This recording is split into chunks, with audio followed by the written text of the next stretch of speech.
Welcome বন্ধুরা, আমার চ্যানেলে সকলকে জানাই স্বাগতম। আশা করি সকলে ভালো আছো। আজকের ভিডিওতে আমি এরকম একটা 3D একটা এডিটিং আমি করতে চলেছি স্ন্যাপসিড অ্যাপ দিয়ে। ভিডিওটা তোমরা পুরো দেখো, ভালো লাগলে লাইক শেয়ার সাবস্ক্রাইব করতে কিন্তু ভুলো না।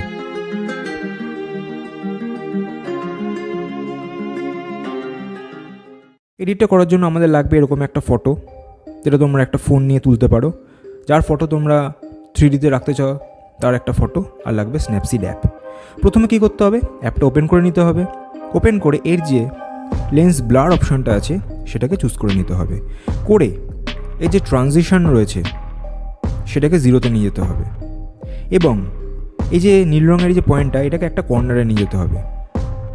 কারণ এটা যদি সাবজেক্টের মুখের ওপর থাকে তাহলে যে কোনো একটা পোর্শন, নয় চোখ বা নাক বা মুখ, কোনো একটা পোর্শন কী হবে, পুরোপুরি ব্লার হবে না। সুতরাং একটা কর্নারে আমাকে নিয়ে যেতে হবে, এবং হয়ে যাওয়ার পরে তোমরা দেখতে পাচ্ছ ইমেজটা ব্লার হয়ে গেল। জাস্ট আমি সুন্দরভাবে একটা এডিট করার জন্য আমি নিয়েছি। তোমরা যে কোনো গাছপালার ফটো নিয়েও সেটাকে ব্লার করে তারপরে সাবজেক্টটাকে নিয়ে 3D করতে পারো। আমি সেম ফটো নিয়েই সেটাকে ব্লার করে আমি দেখানোর চেষ্টা করছি। তারপরে কী করতে হবে, তোমাদের ডবল এক্সপোজারে যেতে হবে। ডবল এক্সপোজারে গিয়ে তোমাদের এই যে ফটোটা আমি তুলেছি মোবাইল নিয়ে, এটাকে কী করতে হবে, নিয়ে আসতে হবে ইমেজে। তারপরে সেটাকে ঠিকমতো করে অ্যাডজাস্ট করতে হবে। অ্যাডজাস্ট করার পরে তারপরে তোমাদের বন্ধুরা কী করতে হবে, মাস্কিং করতে হবে। মাস্কিংয়ের অন্যান্য আমি স্ন্যাপসিডের এডিট আমি দেখিয়েছি, তোমরা সেগুলোকে দেখে নাও। স্ন্যাপসিড এডিটিং আমি একটা প্লেলিস্ট বানিয়েছি, সেখানে গিয়ে তোমরা দেখে নিতে পারো। তো সেখানে গিয়ে আমি মাস্কিংয়ের মাধ্যমে কী করছি, হাতটা আর মোবাইলটা বাদ দিয়ে বাকি ইমেজটা যে আমি ব্লার করেছি সেটাকে আমি নিয়ে আসছি।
হয়ে যাওয়ার পরে কী করবো, ওকে করে দেবো। তোমরা দেখো এরকম একটা এফেক্ট আমি পেয়ে গেলাম।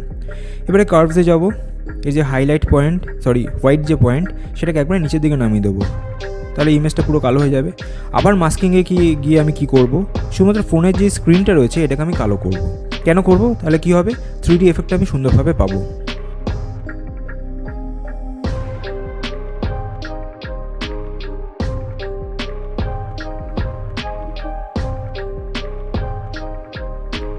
আবার কী করবো, ওকে করে দেবো। তারপরে আবার কী করবো, ডবল এক্সপোজারে যাব, গিয়ে আবার যে মেইন ইমেজটা সেটাকে সিলেক্ট করব। এইবারে কি করব, এটা ওপাসিটিটাকে ম্যানেজ করে আমি অ্যাডজাস্ট করে দেখব যে ফোন থেকে যে সাবজেক্ট বেরিয়ে আসছে সেটা কতটা জুম করলে সেটাকে ভালো লাগবে। সুতরাং সেটাকে অ্যাডজাস্ট করে দেখতে হবে। তারপরে মাস্কিংয়ে গিয়ে শুধুমাত্র সাবজেক্ট যে রয়েছে সেটাকে সিলেক্ট করতে হবে। ঠিকমতো করে সুন্দর করে সিলেক্ট করার পরে আমি কিন্তু 3D এডিটটা ঠিকমতো করে দেখাতে পারবো।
সবশেষে বন্ধুরা, আমার 3D এফেক্টটা এরকমভাবে পেয়ে যাব। ভিডিওটা ভালো লাগলে লাইক শেয়ার সাবস্ক্রাইব অবশ্যই করো।